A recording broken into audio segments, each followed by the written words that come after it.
बिहार के अररिया में चुनावी निष्पक्षता को लेकर राजनीतिक बयानबाजी तेज हो गई है। राष्ट्रीय जनता दल नेता तेजस्वी यादव ने केंद्र सरकार पर गंभीर आरोप लगाते हुए कहा कि चुनाव प्रक्रिया पारदर्शी नहीं रह गई और चुनाव आयोग भाजपा के साथ मिलकर काम कर रहा है। तेजस्वी ने कहा है कि चुनाव आयोग की कमिश्नर को बचाने के लिए केंद्र सरकार संसद में ऐसा कानून ला रही है जिससे उनके खिलाफ कोई कार्रवाई न हो सके। उन्होंने कहा कि यह लोकतंत्र और संविधान के साथ खुला खिलवाड़ है। वहीं कांग्रेस नेता राहुल गांधी ने भी बड़ा बयान देते हुए कहा, एसआईआर यानी स्पेशल इन्वेस्टिगेशन रिपोर्ट में चुनाव आयोग, चुनाव आयुक्त और बीजेपी की मिलीभगत है। राहुल गांधी ने चुनावों की निष्पक्षता पर सवाल खड़े किए और कहा कि देश का लोकतंत्र खतरे में है।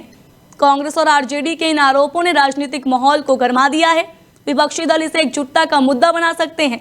इन आरोपों के बाद चुनाव आयोग की भूमिका और स्वतंत्रता को लेकर चर्चा तेज हो गई है। मुश्किल है, चाहे वोट जोड़ने का या किसी का कंप्लेन करके हटवाने का, डिलीशन का। अभी भी जो है उस प्रोसेस में कोई क्लैरिटी जो है नहीं आई है।